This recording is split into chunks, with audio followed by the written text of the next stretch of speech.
से જોયું કેમ નહીં?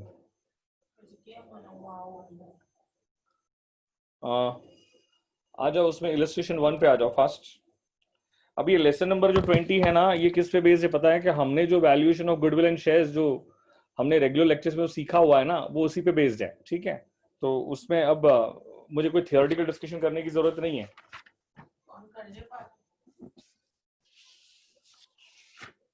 बताओ फटाफट, इलस्ट्रेशन 1 रीड करोगे? मुझे एक फोन कॉल करना है, मैं फोन कॉल कर लेता हूँ। आप इलस्ट्रेशन 1 रीड करो। मैंने रिकॉर्डिंग तो स्टार्ट कर दिया ना, रिकॉर्डिंग स्टार्ट कर दिया मैंने। इलस्ट्रेशन 1 पे आ जाओ।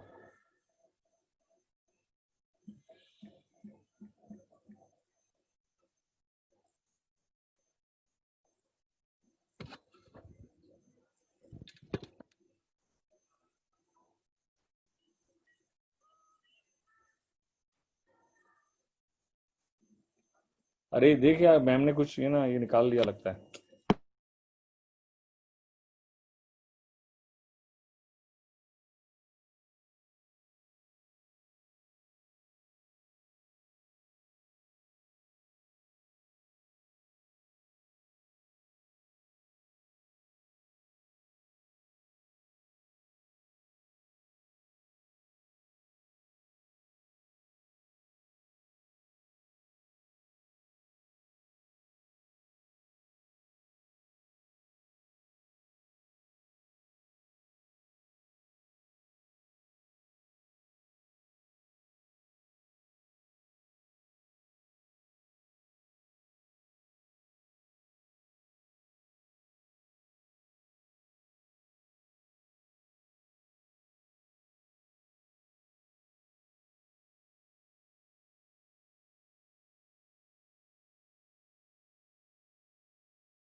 हाँ गाइस, समझ में आया क्या?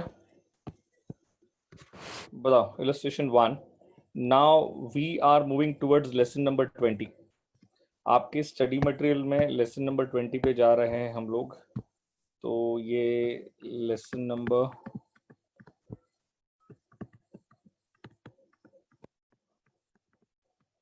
20, page 546, page 546, okay, where illustration we are solving illustration 1, your ICSI का study material, ICSI study material. The following particulars are available in relation to X Limited. Capital दिया है 4,500, 8% preference shares of ₹100 each fully paid, 50,000 equity shares of ₹10 each fully paid. Okay, external liabilities 50,000, reserves and surplus 50,000. Average expected profits after taxation earned by company कितना दिया है? 1,05,000. Normal profit earned on market value of equity shares fully paid on the same type of companies कितना दिया हुआ है? 10%. And 10% of profits after tax is transferred to reserve. Calculate intrinsic value per equity shares and value per share according to dividend yield basis. Assume that out of the total assets, ₹4,000 worth of assets are fictitious. बताओ fictitious assets क्या करेंगे? बताओ फटाफट। हे प्रभु।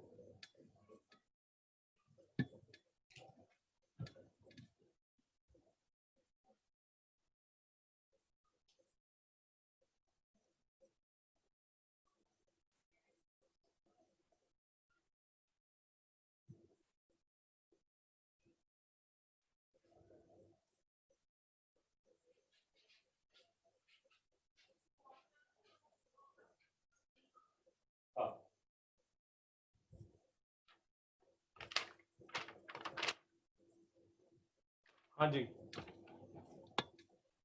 Correct है, exclude करेंगे ना, तो बात बराबर है पाजी। लेकिन कैसे करेंगे मेरे दोस्त? बैलेंस शीट बना लो पहले, एक बार देख लो।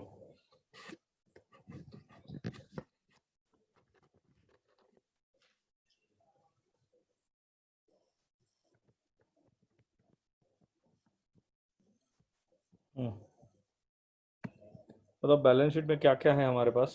क्या कैपिटल में इक्विटी नहीं दिया है क्या हमारे पास? हाँ दिया है ना। तो इक्विटी शेयर कैपिटल कितना है? 5 lakhs, करेक्ट ना? Equity share capital is given 5 lakhs। Preference share capital कितना दे दिया है? 4,50,000। Reserves and surplus is given 50,000। External liabilities, external liabilities कितनी देके रखी है? Which is also 50,000। काम खत्म करो ना यार, बात खत्म हो गई आपको। अब मुझे बताओ, एसेट साइड दिया नहीं है लेकिन एक फिक्टिशियस एसेट्स दे के रखी है, और हमें क्या फाइंड करना है? इंट्रिंसिक वैल्यू चाहिए। क्या चाहिए हमें? Intrinsic value per share find करना है। तो आप हम लोग दोनों रूट से जाते थे, पता है कि एसेट्स माइनस लाइबिलिटीज वाला भी रूट लेते थे और सिर्फ लाइबिलिटीज वाला रूट भी लेते थे। अब यहाँ पे एसेट्स दी नहीं है आपको, तो आप कौन सा रूट कंसीडर करोगे? लाइबिलिटीज वाला रूट कंसीडर करोगे। और क्या क्या कंसीडर करोगे? एक तो इक्विटी शेयर कैपिटल लोगे, दूसरा क्या लोगे? Reserves and surplus. Preference consider करने की जरूरत नहीं है ना दोस्तों। तो बताओ, इक्विटी शेयर कैपिटल कितना है? 5 lakhs। रिजर्व एंड सरप्लस कितना है? 50,000। तो ये कितना हो जाएगा? 5,50,000। और उसमें से क्या माइनस कर देंगे? क्या फिक्टिशियस एसेट्स क्या हम एक्सक्लूड कर देंगे क्या? और वो कितना है? 4,000 है। तो बताओ 5,50,000 में से 4,000 माइनस हो जाएगा तो बचेगा कितना? क्या 5,46,000 बचेगा क्या? ये क्या है? Net assets available to equity share holders. Net assets available to equity share holders. अरे समझ में आया तो हाँ बोलो बेटा। अभी मैं ना यहाँ पे बहुत डिटेल डिस्कशन नहीं कर रहा हूँ ना, कोई मतलब भी नहीं बनेगा कोई।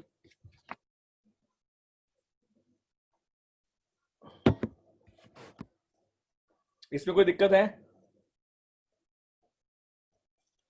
ये जो मैंने किया इसमें कोई दिक्कत है क्या आपको? बच्चे जवाब नहीं दे रहे।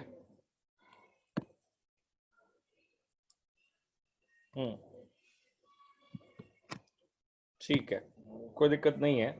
तो चलो आगे बढ़ो फटाफट। तो अब क्या करोगे? इसको divide by number of equity shares कर दो ना। तो intrinsic value per share, intrinsic value per share is equal to net assets available to equity shareholder divided by number of equity shares. कितना है नंबर ऑफ इक्विटी शेयर्स? 50,000। तो बताओ क्या आएगा? क्या 10.92 आ रहा है क्या? चलो, अब दूसरा क्या फाइंड करना है? यील्ड, डिविडेंड यील्ड बेसिस से भी फाइंड करना है हमें वैल्यू पर शेयर। बताओ डिविडेंड यील्ड मेथड का फॉर्मूला क्या था? डिविडेंड यील्ड का फॉर्मूला क्या था? याद कुछ आ रहा है क्या? ERD upon NRR multiply by paid up value per share. हाँ सर, ये तो याद आ गया। उसके बाद पहले क्या हम फाइंड करते थे? ERD फाइंड करते थे क्या? और मैंने बताया था उसमें एक और मेथड भी बताई थी मैंने।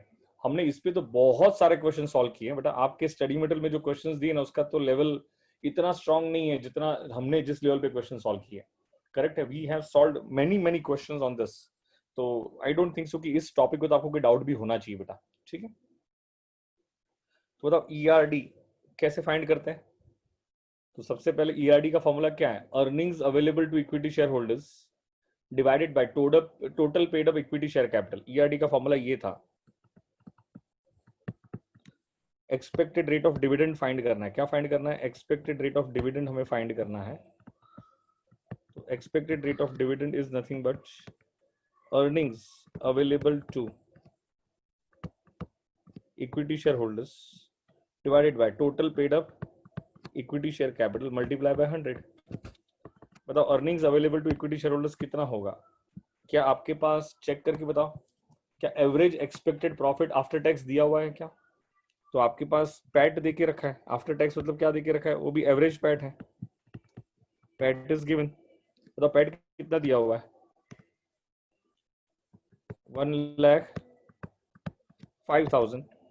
बताओ उसमें से पहले क्या माइनस करेंगे, क्या रिजर्व को ट्रांसफर करेंगे कि नहीं करेंगे? सबसे पहले पैट में से क्या ट्रांसफर होता है, रिजर्व को ट्रांसफर होता है।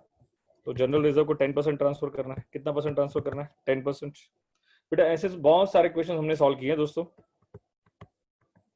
मुझे नहीं लग रहा है कि इसमें कोई कंफ्यूजन होना चाहिए आपको बेटा। तो बताओ 1,05,000 माइनस 10,500, तो ये कितना हो जाएगा, 94,500। इसमें से क्या दे देंगे, प्रेफरेंस डिविडेंड पे करोगे कि नहीं करोगे? और प्रेफरेंस डिविडेंड कितना परसेंट है, 8% है। तो 4,50,000 इंटू 8%, तो बताओ ये कितना हो जाएगा, 36,000। तो 94,500, तो ये कितना आ गया आपका, 58,500। ये क्या हो जाएगा, करेक्ट है। ये क्या हो जाएगा, करेक्ट है कोमल, यू आर राइट। तो ये 58,500 क्या हो जाएगा, earnings available to equity share holders. तो बताओ ईआरडी आ जाएगा कि नहीं आएगा, एक्सपेक्टेड रेट ऑफ डिविडेंड आएगा कि नहीं आएगा? तो earnings available to equity share holders कितना है, 58,500। Total paid up equity share capital कितना है, 5 लाख। मतलब 5 लाख पे अगर हम मैक्स डिविडेंड दे सकते हैं तो इतना डिविडेंड दे सकते हैं। तो 5 लाख पे इतना डिविडेंड अगर मान के चलो 100% डिस्ट्रीब्यूट कर दिया, इससे ज्यादा तो डिविडेंड एक्सपेक्ट कर ही नहीं सकता है ना। हम मैक्स डिविडेंड कितना दे पाएंगे, जितना जितना earnings available to equity share holders हैं, अगर ये पूरा डिस्ट्रीब्यूट कर देंगे तो इससे ज्यादा तो एक्सपेक्टेशंस किसी की हो ही नहीं सकती है ना। तो हम 5 लाख पे मैक्स डिविडेंड कितना दे पाएंगे अमाउंट फॉर्म में, 58,500 मल्टीप्लाई बाय क्या करेंगे, 100 कर देंगे।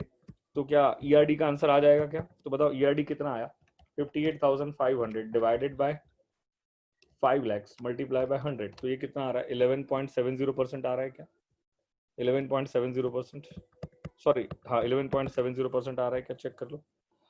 बताओ वैल्यू पर शेयर क्या हो जाएगा, value per share is equal to ERD upon NRR. क्या क्वेश्चन में एनआरआर दिया हुआ है क्या?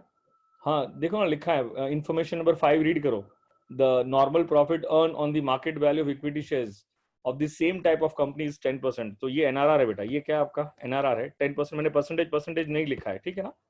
और paid up value of shares कितना है, 10 रुपीज है। तो ये दोनों कैंसिल हो जाएगा। तो बताओ आपका वैल्यू पर शेयर कितना आ गया, क्या 11.70 आ गया क्या? इसमें कोई डाउट है तो पूछोगे बेटा फटाफट, इसमें कोई डाउट है तो पूछोगे दोस्तों।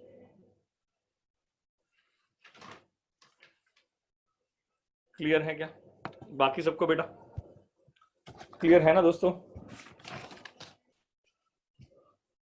आ जाओ इलस्ट्रेशन 2 पे आ जाओ फास्ट।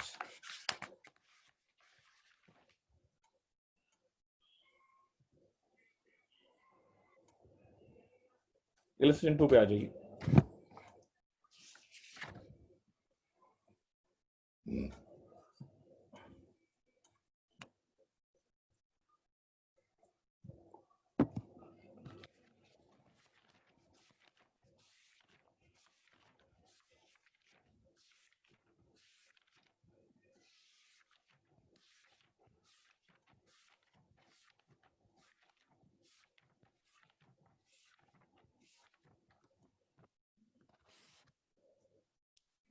ओके इलस्ट्रेशन 5 देख लो एक बार, सो इलस्ट्रेशन 2 है ना, 1 तो हो गया, इलस्ट्रेशन 2 पे आ जाओ।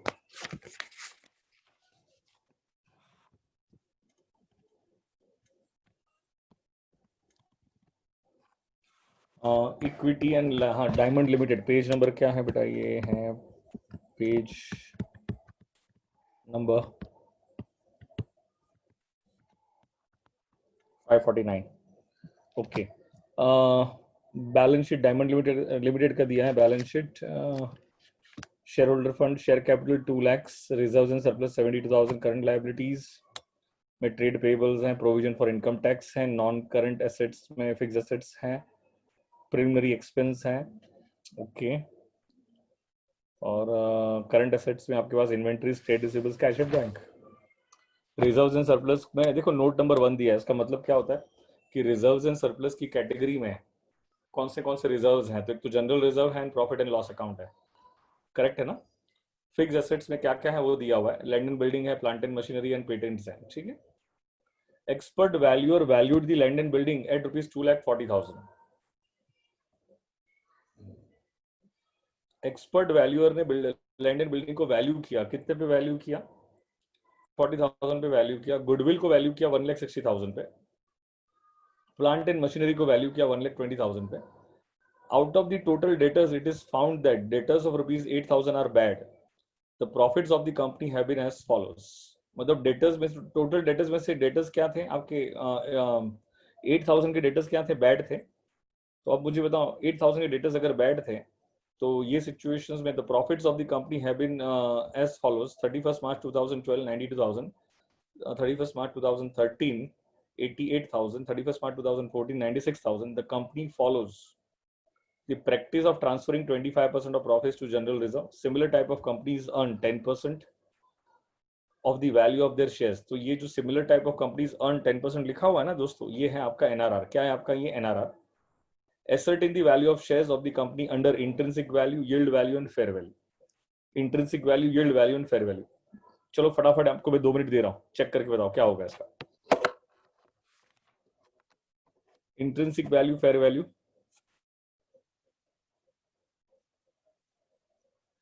Intrinsic value, yield value and fair value.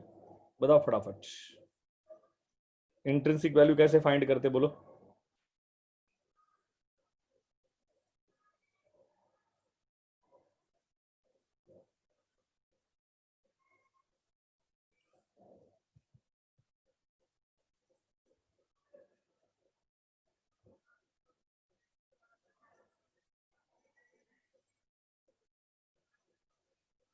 Correct है Tejal. Assets minus third party liabilities. अगर प्रेफरेंस होगा तो प्रेफरेंस को भी माइनस कर देना, and divided by number of equity shares, divided by number of equity shares. Correct है। जरा करके देखो, आप कैलसी पे करके देखो फटाफट।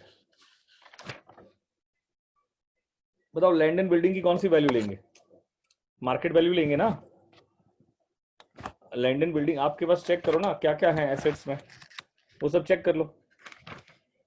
तो लैंड एंड बिल्डिंग की कौन सी, हाँ फिक्स एसेट्स में अगर देखते हैं तो हमारे पास नोट दिया है ना, तो फिक्स एसेट्स में लैंड एंड बिल्डिंग है। तो क्या लैंड एंड बिल्डिंग की क्या कोई मार्केट वैल्यू देख के रखी है क्या हमारे पास? हाँ देखे रखी है ना। कितना देखे रखा है? 2,40,000। उसके बाद क्या है? गुडविल है। अरे गुडविल कहाँ से आया? गुडविल दिया है क्या?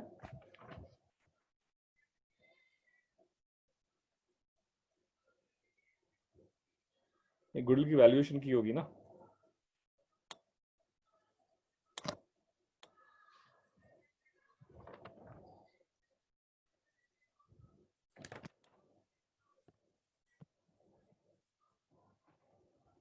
गुडविल कहाँ दिया हुआ है दोस्तों?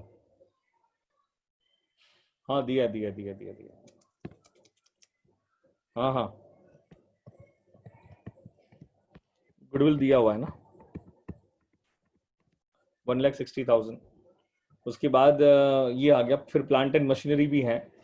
तो प्लांट एंड मशीनरी को क्या हमने रिवैल्यू किया है क्या? तो प्लांट एंड मशीनरी कितना है? 1,20,000। तो प्लांट एंड मशीनरी कितना आ जाएगा? 1,20,000। पेटेंट दिया हुआ है 20,000। बेटा है ना, मुझे एक ध्यान से देखना बेटा, ऑलवेज ध्यान रखना कि आपकी एसेट्स में जितना भी हो पूरा लेना पड़ेगा, लेकिन प्रीलिमिनरी एक्सपेंस नहीं ले सकते हैं हम। प्रीलिमिनरी एक्सपेंस नहीं ले सकते हैं। क्यों नहीं ले सकते बताओ फटाफट। We can't take preliminary expenses. क्यों नहीं ले सकते हैं? अरे बेटा प्रीलिमिनरी एक्सपेंसेस तो ये हो जाएगी ना आपकी, क्या बोलते हैं, फिक्टिशियस एसेट्स है, इसीलिए उसको कंसीडर नहीं करेंगे बेटा, तो उसे कंसीडर मत कर देना। ठीक है, तो बताओ अब कौन सी एसेट बच गई? Land and building, goodwill, plant and machinery आ गया, पेटेंट आ गया। स्टॉक देख लो, उसमें कोई रिवैल्यूएशन है? कोई चेंजेस हैं? नहीं है तो एज इट इज लिखोगे। उसके बाद क्या आएगा? डेटर्स आएगा। लेकिन डेटर्स में से बेड डेट्स माइनस करोगे ना दोस्तों, क्योंकि कुछ बेड डेट्स है ना उसमें। डेटर्स में से क्या माइनस करोगे? बेड डेट्स माइनस करोगे तब जाके डेटर्स की मार्केट वैल्यू मिलेगी आपको, तब जाके डेटर्स की मार्केट वैल्यू मिलेगी। तो बताओ डेटर्स की मार्केट वैल्यू कितनी हो जाएगी? डेटर्स की मार्केट वैल्यू 80,000 में से क्या माइनस, नहीं 86,000 है ना। ट्रेड रिसीवेबल्स कोई डेटर कहते हैं, 88,000 है, तो 88,000 में से 8,000 माइनस कर लो, तो बताओ ये कितना आ जाएगा, 80,000 आ जाएगा आपका, ठीक है। उसके बाद क्या है, बैंक बैलेंस, बताओ बैंक बैलेंस कितना है, चेक करो। एक्सेप्ट प्रीलिमिनरी एक्सपेंस के सारी एसेट्स आ गई क्या, इसका टोटल चेक कर लो फटाफट, इसका टोटल चेक करो। 240 160, 240 प्लस 160 प्लस 120 प्लस चेक कर लो, 5,20,000 हो गया, तो 20 प्लस 48 प्लस 80 प्लस 52 520 720 बराबर आ रहा है, करेक्ट है। तो बताओ 720 बराबर है, उसमें से क्या माइनस कर दोगे, थर्ड पार्टी लाइबिलिटीज, अगर कोई प्रेफरेंशियल कैपिटल तो प्रेफरेंशियल कैपिटल माइनस कर देना। तो थर्ड पार्टी लाइबिलिटीज में क्या आएगा आपका, थर्ड पार्टी लाइबिलिटीज में सन्ड्री क्रेडिटर्स आ जाएगा, दिया है क्या क्रेडिटर्स, ट्रेड पेबल्स है ना, उसी सन्ड्री क्रेडिटर्स कहते हैं, ट्रेड पेबल्स है उसी सन्ड्री क्रेडिटर्स कहते हैं। एक तो ये आ जाएगा, प्रोविजन फॉर इनकम टैक्स आ जाएगा, और क्या है, और कुछ दिया है क्या, हाँ रिजर्व्स एंड सरप्लस भी आ जाएगा, रिजर्व्स एंड सरप्लस भी आ जाएगा, और शेयर कैपिटल भी आ जाएगा, क्या आ जाएगा, शेयर कैपिटल भी आ जाएगा, शेयर कैपिटल भी माइनस कर दो। तो क्या क्या माइनस कर दिया, सन्ड्री क्रेडिटर्स माइनस कर दिया, और क्या माइनस किया हमने, प्रोविजन फॉर टैक्स माइनस किया, प्रोविजन फॉर टैक्स माइनस किया, करेक्ट ना, प्रोविजन फॉर टैक्स, ये तो थर्ड पार्टी लायबिलिटी है, और क्या माइनस किया हमने, रिजर्व्स एंड सरप्लस माइनस कर दिया, और शेयर कैपिटल भी माइनस कर दिया। ओ बेवकूफो, क्या ये दोनों माइनस होगा क्या, बच्चे देखे जा रहे हैं और हाँ हाँ बोले जा रहे हैं, नलायको, क्या ये दोनों माइनस होगा क्या, रिजर्व एंड सरप्लस और शेयर कैपिटल माइनस होता है क्या, भाई ये तो नहीं होगा ना, क्योंकि कोई थर्ड पार्टी लायबिलिटीज है ही नहीं। ओ हेलो, समझ में आ रहा है कि नहीं आ रहा है, बताओ कितना आएगा फास्ट, माइनस 1,28,000, तो ये हो गया।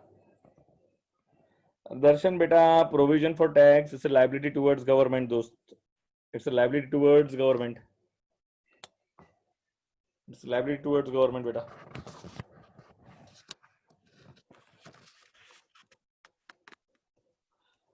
तेजल, अभी तो फिलहाल हम बेटा नेट एसेट कैलकुलेट कर रहे हैं ना, तो उसको रिलेट ही मत कर नेट एसेट को इसके साथ, डोंट रिलेट, उसको रिलेट करेगी तो गलत होगा ना बेटा, क्योंकि वो प्रॉफिट में से माइनस करते हैं, और ये तो एसेट्स और लायबिलिटीज हैं। तेजल समझ में आ रहा है क्या, if you are relating something like this then it's absolutely wrong, absolutely wrong, क्योंकि वहां पे जो हम कैलकुलेट करते हैं तेजल, वो हम कैलकुलेट करते हैं earnings available to equity share holders, और वो पूरा प्रॉफिट एंड लॉस अकाउंट है, और ये पूरी बैलेंस शीट है, तो you just can't relate this बेटा, गलत हो जाएगा। तो ये कितना, मेरा आंसर तो क्या, हाँ 12860, 128, भाई प्रोविजन फॉर टैक्स आएगा, हाँ माइनस होगा, लेकिन आपकी स्टडी मटेरियल ने नहीं किया हुआ है, इसीलिए धोखा ने पूछा मुझे कि sir provision for tax minus नहीं करेंगे, भाई प्रोविजन फॉर टैक्स माइनस होता है, provision for income tax is a third party liability, is a third party liability, तो it should be deducted, it should be deducted, got to be deducted, करना ही पड़ता है माइनस, करेक्ट है, no doubt, no matter, no matter what, but I think अब ये blender है study material का,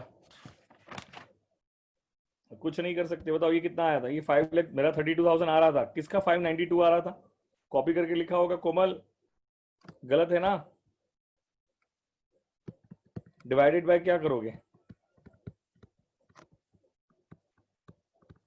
नंबर ऑफ इक्विटी शेयर्स, बताओ कितना है number of equity shares, divided by क्या करेंगे, नंबर ऑफ इक्विटी शेयर्स, हाँ टैक्स माइनस करना पड़ेगा ना बेटा, वो तो करना ही पड़ेगा। नंबर ऑफ इक्विटी शेयर्स कितना है, दिया नहीं है क्या नंबर ऑफ इक्विटी शेयर्स, उसके बाद तो क्वेश्चन पॉसिबल ही नहीं है ना। हाँ ठीक है ना, 10 रुपीज मान लो फेस वैल्यू, फेस वैल्यू को 10 रुपीज मान लो ना, तो पाजी हो जाएगा ना। कुछ इन्फॉर्मेशन मिसिंग है तो फेस वैल्यू को 10 रुपीज मान लो। सर एग्जाम में क्या करेंगे, तुम्हारा नसीब बेटा, अगर ऐसा क्वेश्चन आया तो अज्यूम करना बेटा। Divided by number of equity shares, जो 2 लाख शेयर कैपिटल दी है ना, 10 रुपया फेस वैल्यू मान के डिवाइड कर दिया, तो बताओ नंबर ऑफ इक्विटी शेयर्स कितना आएगा, 20,000। कर लो, 532 डिवाइडेड बाय 20,000, तो ये कितना हो गया, 26.66। ये क्या बन जाएगा आपका, intrinsic value per share. This will be your intrinsic value per share, ठीक है। तो दिस विल बी योर 26.60। उसके बाद क्या फाइंड करना है, यील्ड बेसिस पे फाइंड करना है ना, क्या फाइंड करना है, यील्ड बेसिस पे फाइंड करना।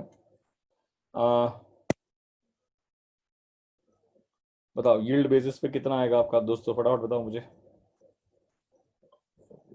यील्ड बेसिस में देखो यहाँ पे एक और ब्लंडर भी है, आपके पास रेट ऑफ डेप्रिसिएशन मिसिंग है, और हम याद रखना रेट ऑफ डेप्रिसिएशन उन्होंने लिखना ही भूल गए हैं, क्योंकि रेट ऑफ डेप्रिसिएशन कभी अज्यूम नहीं कर सकते हैं, क्योंकि वो जो रिवैल्यूएशन हुआ है क्या उस पे आपका डिफरेंस इन डेप्रिसिएशन आता है ना।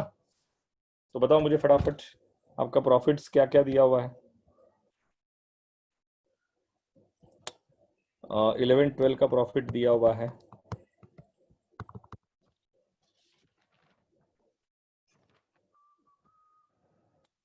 कितना दिया है, 92,000।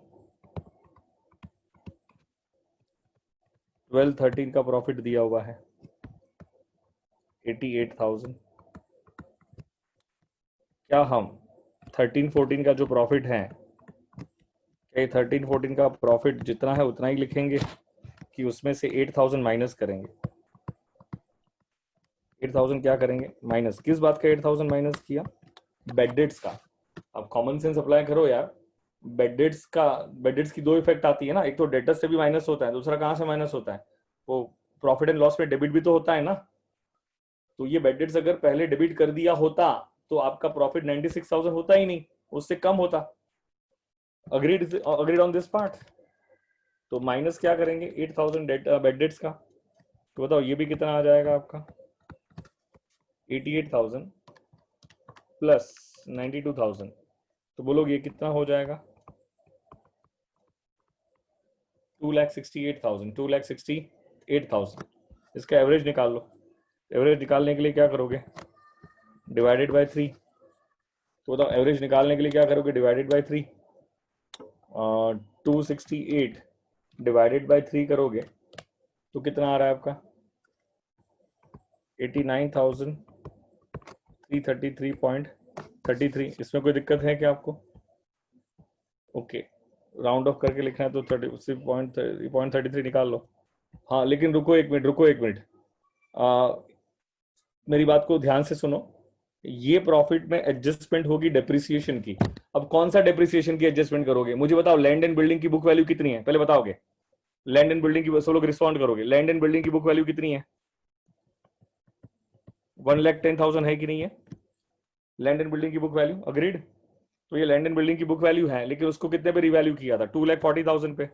तो आपको नहीं लगता है ये जो रिवैल्यू हुआ था उसका डिफरेंस का डेप्रिसिएशन माइनस करना पड़ेगा, इसका डिफरेंस इन डेप्रिसिएशन माइनस करना पड़ेगा ना दोस्तों। ये तो हमने हर जगह किया है यार, हमने कंसोलिडेशन में भी सीखा है उसको, और कहीं भी सीखा होगा यार उसका। हाँ इवन तो ये टॉपिक भी सिखाया होगा आपको मैंने, valuation of goodwill and shares में भी।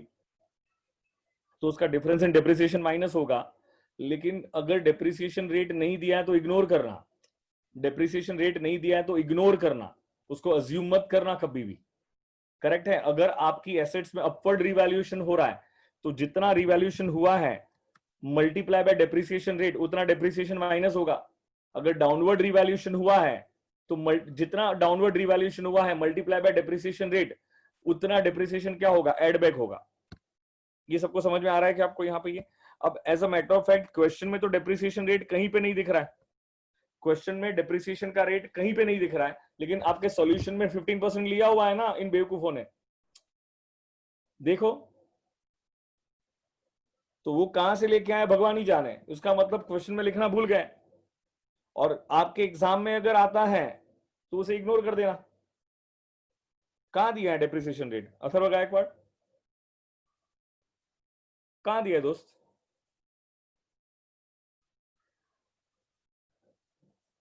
कहां दिया है मेरे भाई? अरे भाई सॉल्यूशन में दिया है, इसीलिए तो हमने माना ना कि यहाँ पे क्वेश्चन में मिस आउट है, लेकिन एग्जाम में अगर क्वेश्चन में मिस आउट होगा तो डिप्रिसिएशन लिखने की जरूरत नहीं है, ठीक है ना।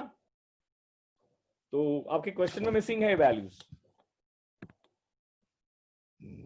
तो बताओ क्या होगा। 10% किसका दिया है? लैंड एंड बिल्डिंग का दिया हुआ है, तो 10% मल्टीप्लाई बाय 2,40,000 माइनस 1,10,000, 2.40 माइनस 1.10, उसका 10% कितना होगा? 13,000। तो क्या 13,000 माइनस करेंगे क्या?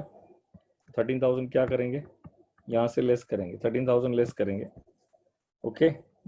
उसके बाद क्या है?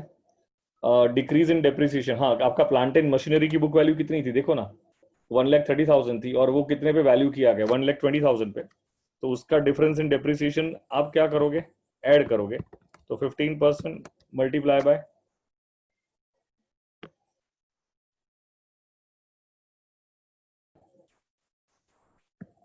Multiply by 1,30,000 minus 1,20,000। तो इसका डिफरेंस इन डेप्रिसिएशन ऐड होता है, इसका ऐड होता है, अगर डाउनवर्ड रिवैल्यूएशन है तो ऐड करते हैं। तो बताओ ये कितना आएगा? 1,500, 89,333 माइनस 13,000 प्लस 1,500, कितना हो गया आपका? 70,833, ओके। इसमें से ट्रांसफर कर दो। किसको ट्रांसफर कर दोगे आप? जनरल रिजर्व को। क्या रिजर्व को ट्रांसफर करने की बात की है क्या? कितना परसेंट ट्रांसफर करना है? 25% इंटू 25%, तो ये कितना आ जाएगा? 19,458। तो बचेगा कितना?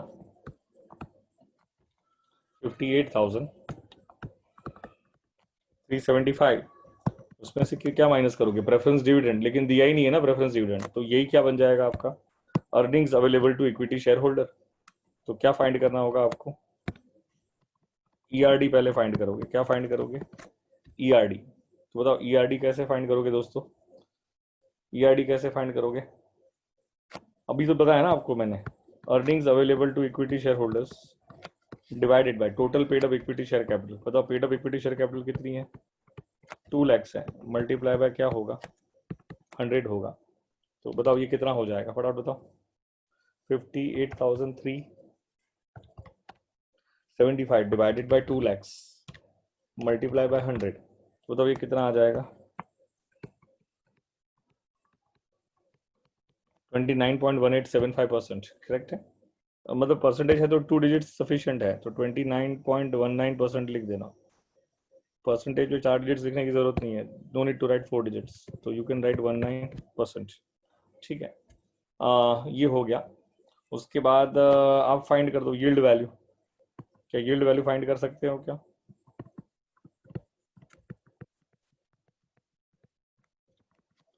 बताओ ईआरडी कितना दिया हुआ? ईआरडी तो भी फाइंड कर दिया ना हमने, 29.19%। और क्या 10% दिया हुआ है क्या NRR? And paid up value per share 10 रुपये हमने अज्यूम किया था क्या? तो 29.19, 10 कैंसिल हो जाएगा ना, तो क्या आ गया? 29.19। इसमें कोई दिक्कत है क्या बेटा?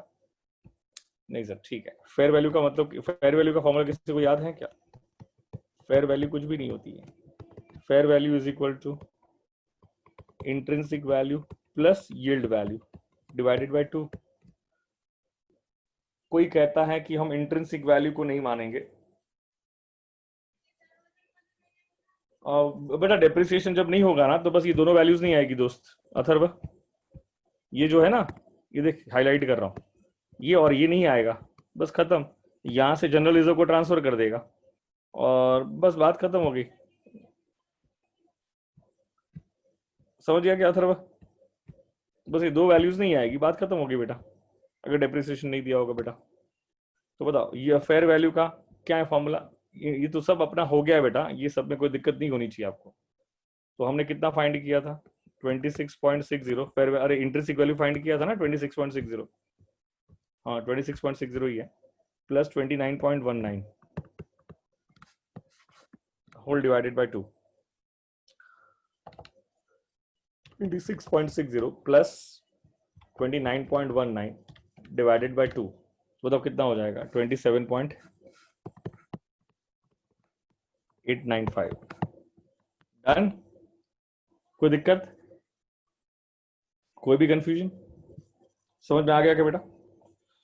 चलो बेटा, अभी आज के दिन है बहुत काफी है करके, हम कल वापस मिलेंगे और कल मैं 19 और 20 दोनों कंप्लीट कर दूंगा आपका। 19 20 के दो जितने भी प्रैक्टिकल क्वेश्चन है सारे कंप्लीट कर दूंगा। ओके हाँ 9, अरे सॉरी 19 तो हो गया ना, 20 और 21 के नहीं, सिर्फ मुझे लग रहा है कल 20 ही कंप्लीट होगा, कल 20 कंप्लीट होगा। थोड़े 20 में क्वेश्चन ज्यादा हैं, थोड़े बड़े बड़े क्वेश्चन है कल के, कल 20 कंप्लीट होगा। उसके बाद नेक्स्ट डे पे 21 ले लूंगा आपका। कौन सा ले लूंगा आपका? 20। अभी 21 22 एकदम, तो मुझे लग रहा है 21 22 एक ही दिन में दोनों कंप्लीट हो जाएगा। बहुत ही सिंपल है, सिंपल नहीं मतलब कुछ खास है ही नहीं उसमें, ऐसा है। कल का लेक्चर यूट्यूब पे अपलोड किया होगा ना दोस्त? नहीं किया है क्या तेजल? मैं चेक करता हूँ एक बार, अदरवाइज करवा देता हूँ, नो इश्यूज, कोई प्रॉब्लम नहीं है, ठीक है। राहुल बोल रहे डिप्रिसिएशन कैसे आया? राहुल बेटा तूने ये सब नहीं दिखा है क्या पहले के रेगुलर लेक्चर्स बेटा?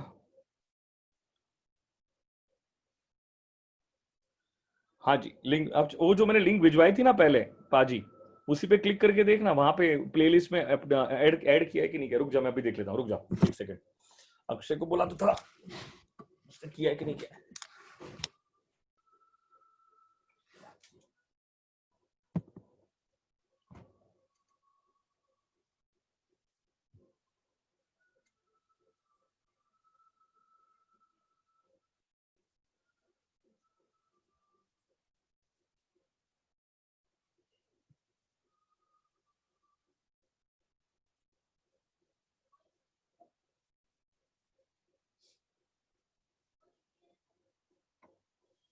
एक मिनट पहले मैं रिकॉर्डिंग बंद करता हूँ।